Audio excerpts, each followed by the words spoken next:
বর্ষাকাল মানেই চুলের নানান সমস্যা। এই সমস্যার সমাধান রয়েছে আমার কাছে।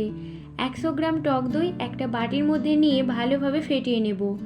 একটা ডিমের সাদা অংশ দিয়ে দেব, কুসুমের অংশটা বাদ দিয়ে। একটা চামচের সাহায্যে ভালোভাবে সমস্ত কিছু মিশিয়ে নেওয়ার পর দিয়ে দেব 1 চা চামচ অলিভ অয়েল। তোমরা চাইলে এর পরিবর্তে নারকেল তেল ব্যবহার করতে পারো।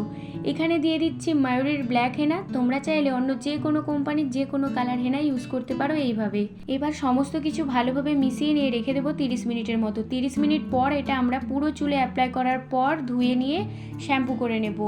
জানো তো, টক দই আমাদের চুলের স্ক্যাল্পের খুশকি দূর করতে ভীষণভাবে কাজ করে। আর এই বর্ষায় শুধু আমার কেন, প্রায় প্রত্যেকেরই বলতে গেলে খুশকির ভীষণ সমস্যা রয়েছে।